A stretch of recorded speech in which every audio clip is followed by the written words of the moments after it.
Doom is one of video gaming's most iconic franchises ever, and as such it's jam-packed with iconic demonic foes. From the Archfiend to the Hell Knights and the Revenant, the franchise has no shortage of memorable monsters in both their cool appearances and the way they combat the Doomslayer in-game.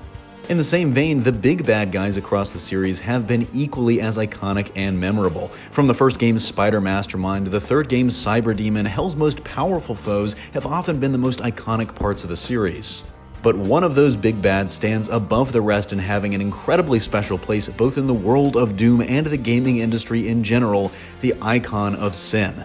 The Icon of Sin first appeared in Doom 2 in 1994, the sequel to the original film, which saw the Doom Marines battle against the forces of Hell return to Earth, where they slaughtered billions of people and left the planet a ruined hellscape, ultimately returning to Hell itself to put a stop to the invasion.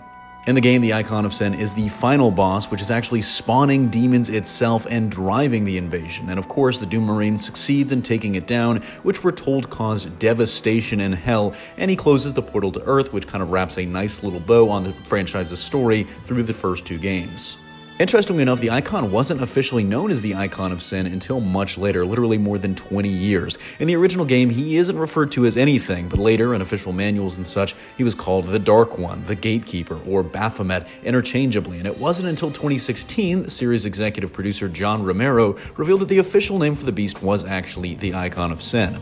Given that he's referred to as Baphomet and that he spawns demons out of himself, many have wondered whether or not he's supposed to actually be the literal devil. And while we don't have a definitive answer on that, him being called the Gatekeeper would seem to suggest that even more horrifying demons lurk within Hell, even though the franchise hasn't directly shown or referenced Satan to date.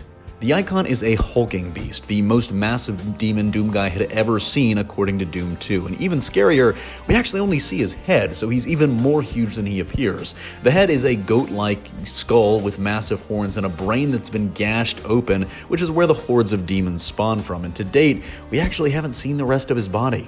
As far as abilities go, the Icon is actually fairly run-of-the-mill. Other than being massive, the only power he seems to display is his ability to spawn other demons, which is unique as we haven't seen another monster display that power yet. But the Icon of Sin existed basically just as a big boss with no background information for years, and it wasn't until the reboot of the franchise in 2016 that the story of the creature was expanded upon and the Icon was explained further thanks to some tasty lore. In that soft reboot of the first Doom, we see the Icon appear as an Easter egg in the Necropolis, where we see its massive head either dead or slumbering, and the beast is also referenced twice in-game, once in a data log and once in a tablet in Argent d'Nur. The data log refers to the beast by name and hints that the skull we see isn't dead, but it is just asleep. It is the Icon of Sin, and it's not some other part of the same species or something like that. It's just waiting to wake up at some point in the future. The data log reads, "Imagine yourself worshipping before the Icon of Sin, in awe of its splendor, even as it sleeps till the call of ages comes." So yes, it does seem like there is one Icon of Sin, but where did he come from and what's his backstory? Well, interestingly enough, that's where the tablet comes in.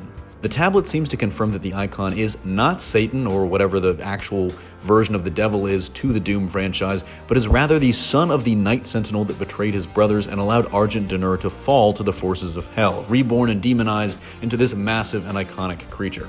So with this setup in Doom 4, which of course was technically a soft reboot of the original Doom, that now raises the question, are we going to see the Icon of Sin as the big bad in Doom Eternal, which it seems more and more is actually going to be a reboot of Doom 2? Well, only time will tell and we don't have an answer on that, but I would definitely put my money on it. There's also the question of whether or not we'll see it in the new Doom movie set to drop sometime early next year, and while we don't know the answer to that either, and the movie seems to also be based more on the original game than the sequel, the Icon could be a really good choice of a more terrifying and hell-oriented big bad for the movie than the Spider Mastermind. Let us know what you think of this iconic creature in the comments section down below and where you rank it with the other big bads in the Doom series. Personally, he is my favorite. I think you got that gist. But that's going to do it for me here. Thanks for watching. Don't forget to smash that like if you like what you saw. Subscribe for more great content every single day. And consider turning on your notifications to be alerted every time we upload a new video. Signing off, this is CJ, and I'll see you next time.